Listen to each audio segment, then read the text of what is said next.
Europe 1, La France bouge. Elisabeth Assayag, Emmanuel Dutheil. Allez, c'est parti pour les trophées de l'avenir. Europe 1, La France bouge. Chaque jour, elle ou il tente de vous convaincre. Pour ça, ils défendent leur dossier devant l'œil exigeant de notre témoin du jour.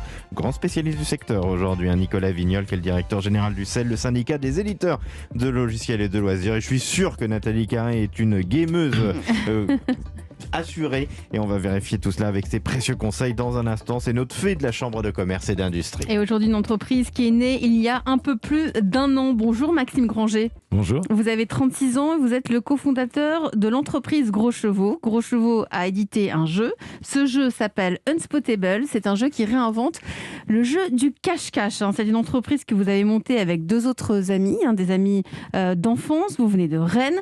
C'est un jeu qui se joue avec les mains. Alors vous allez tout nous raconter, nous on n'a pas tout compris. C'est parti pour votre pitch, on vous laisse 1 minute. Alors Unspotable, c'est un jeu qu'on a fait, qui est sorti il y a 1 an, qu'on a fait avec 2 amis.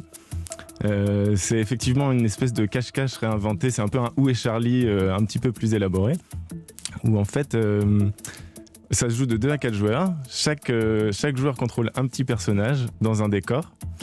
Et dans ce décor, il y a aussi une foule de personnages qui est contrôlée par l'ordinateur. Et là où ça se complique un petit peu, c'est que tous les personnages sont exactement identiques. Donc la manière de se reconnaître, ça va être juste les déplacements. Donc à partir de là, le but du jeu, ça va être dans un premier temps d'essayer de se trouver en bougeant, mais en restant très discret, parce que le but, c'est d'aller s'approcher discrètement de ses adversaires et de leur asséner un coup de poing. Voilà. Une sorte de Où est Charlie vidéo, c'est beaucoup plus clair. Merci à vous pour le pitch. Moi, je donne le prix. Alors, on m'a dit que c'était 10 € sur PC, 13 € sur console. C'est ça l'idée ? C'est ça, à peu près. Bon, et ben voilà, bravo en tout cas pour ce pitch qui nous a donné bien envie. Moi, ce que je trouvais fou quand on a préparé cette émission avec Elisabeth, vous connaissiez rien aux jeux vidéo ? On connaissait parce qu'on avait joué. Oui, mais en tout cas, vous ne saviez pas en fabriquer un. Pas vraiment. En fait, moi, à la base, je travaillais dans l'animation 3D. Donc, c'est quand même une... D'accord, vous aviez quand même quelques bases. C'est un univers. Quelques bases. Et mes 2 amis, eux, ils étaient développeurs web. Donc, il y a une idée de code, mais après, ça s'arrête là. Mais en tout cas, vous jouiez avec eux quand vous étiez plus jeune. Oui, c'est pour ça que vous avez eu envie aussi de lancer cette entreprise. Bonjour Nathalie Carré. Bonjour Elisabeth, bonjour Maxime, bonjour Emmanuel. Bonjour. Nathalie, vous jouez aux jeux vidéo, vous ? Alors, juste de temps en temps avec mon fils Maxime d'ailleurs. Ah bah c'est drôle mais ça. sinon, je suis nulle. Mais alors, allez, vous jouez à quoi avec Maxime ? Les trucs, on joue ensemble, là, les petits bonhommes, comment ils s'appellent, les petits Super robots Mario, là. quoi. Nicolas Voilà, Vignol. Super Mario. Vous faites partie de ces gens qui se sont remis à jouer pendant le confinement ? Non, en fait, moi j'ai 47 ans. Petite, je jouais sur la petite tablette là avec les trucs. 47 ans, vous aviez Atari, il y avait les premières consoles. Mais oui. Vous pouviez jouer au tennis. Moi, je jouais au tennis sur Atari où il y avait une barre de chaque côté. Ah oui, c'est ça, oui, exact. Il y avait une barre. Ah oui. Et l'écran, non, oui, vous c'est n'êtes vrai. pas si vieille que ça, L'écran attention. était c'est vert gentil. et noir. Voilà. Et ça faisait des bruits, on réveillait toute la maison. Bon, enfin, arrêtons de parler de nous. Quelles sont les forces et les faiblesses de Unspotable ? Allez-y, Nathalie, on vous écoute. En fait, alors sur PC, sur téléphone, sur console, en fait, le marché du jeu vidéo, c'est une croissance à 2 chiffres. On est 71% à jouer. Donc, même s'il y a beaucoup d'acteurs, il y a encore de la place pour tout le monde. Et puis, votre jeu, par son design, il semble en fait très adapté aux jeux en famille, avec parents-enfants qui se challenge, ce qui est aujourd'hui très apprécié. Et puis, Emmanuel l'a dit, le prix, 10 € pour le PC, c'est vraiment accessible au plus grand nombre. Alors, pas de point amélioré parce que je ne suis pas une grande joueuse. En revanche, j'ai 4 suggestions. En fait, je joue pas beaucoup en tout cas, mais je donne ma carte bleue pour télécharger des jeux. Donc, du coup, je jette quand même un œil. Donc, pour rassurer les parents, sans décourager les ados, mettez peut-être plus en avant le côté il faut se fondre dans la foule, observer, être attentif, avant le côté donner un coup de poing. Ça doit probablement plaire aux ados, mais sûrement moins aux parents. De la même façon, vous dites facile à apprendre, difficile à maîtriser. Ça veut dire que votre jeu développe des compétences d'observation, de rapidité de prise de décision, etc. Ça pourrait être intéressant de le mettre en avant, ces capacités, parce que ça peut convaincre des parents d'acheter ce jeu pour jouer avec leurs enfants. Ça fait un côté fun et utile. Puis, il y a bientôt Noël, et on préfère toujours offrir une carte cadeau, par exemple, plutôt que de donner sa carte bleue pour faire le téléchargement. Peut-être qu'on pourrait payer, ça génère un code, et offrir ce code à nos ados pour qu'ils puissent ensuite télécharger le jeu, j'en sais rien.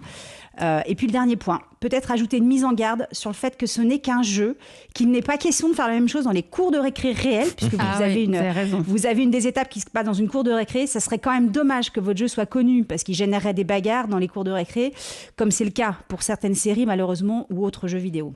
Ah, c'est intéressant ce que nous vous dit Nathalie Carré, Effectivement. Maxime Granger. Qu'est-ce que vous pouvez lui répondre? J'espère que ça va pas générer des bagarres dans les cours de récré, effectivement. Après, c'est un concept, je pense, qui est compliqué à mettre en place dans une cour de récré, vu que c'est facile de différencier ses potes À la cour. récréation. Mais effectivement, je suis d'accord avec beaucoup de choses qu'elle a dit.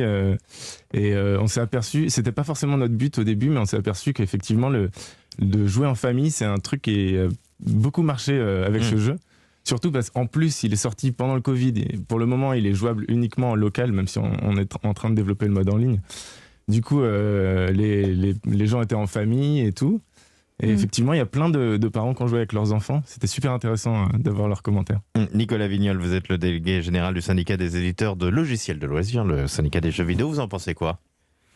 Non, on parlait de la variété de la scène française du jeu vidéo. On a une bonne illustration là. Quelqu'un qui vient d'un autre univers que le jeu vidéo à la base, mais qui a cette compétence de développeur et aussi de maîtrise des arts graphiques. On a une super école, les Gobelins pour pas les citer par exemple. Il y a des talents qui sont chassés par DreamWorks, par toutes les compagnies. Pourquoi elles iraient pas alimenter aussi la scène française du jeu vidéo? Et là, on a un jeu indé, petite structure, qui sort un jeu super malin, bien positionné. Génial, je leur Donc souhaite vous bonne chance. validez à fond. Pardon? Vous validez. Ah, je valide à fond. Et Maxime, nous, ce qui nous a beaucoup impressionné avec Emmanuel, c'est que vous avez tout fait tout seul. Et vous bossez encore à côté, c'est ça ? On bosse à côté de temps en temps. Là, pour le moment, mes deux amis bossent et moi, je continue à faire des petits visuels et tout pour le jeu. Et vous dites, notre force, c'est d'être indépendant. C'est important pour vous de le rester? C'est vrai que c'est quelque chose qu'on s'est vraiment demandé. On s'est posé beaucoup de questions de toute façon pendant la création du jeu.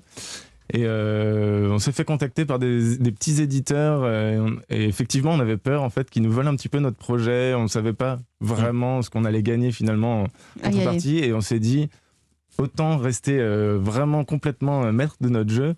Et je pense que c'est un truc auquel vous tenez. Ouais, auquel on tient vraiment. Ça s'appelle Unspotable et c'est l'entreprise Gros Chevaux qui a édité ce nouveau jeu. Merci à vous, Maxime Granger, d'être venu nous le présenter dans La France Bouge, dans les trophées de l'avenir de La France Bouge. Merci à vous, Nathalie Carré. On vous retrouve dès demain si vous aussi vous voulez venir présenter votre entreprise. C'est simple, une seule adresse mail, e1-lafrancebouge@europe1.fr et vous aurez comme ça peut-être la chance de faire partie de nos candidates ou de nos candidats en route pour les trophées de l'avenir Europe 1, La France Bouge. Allez, Nicolas Vignol, sous tes fins de votre émission, vous restez avec nous encore quelques minutes? Oui, bien sûr. On continue.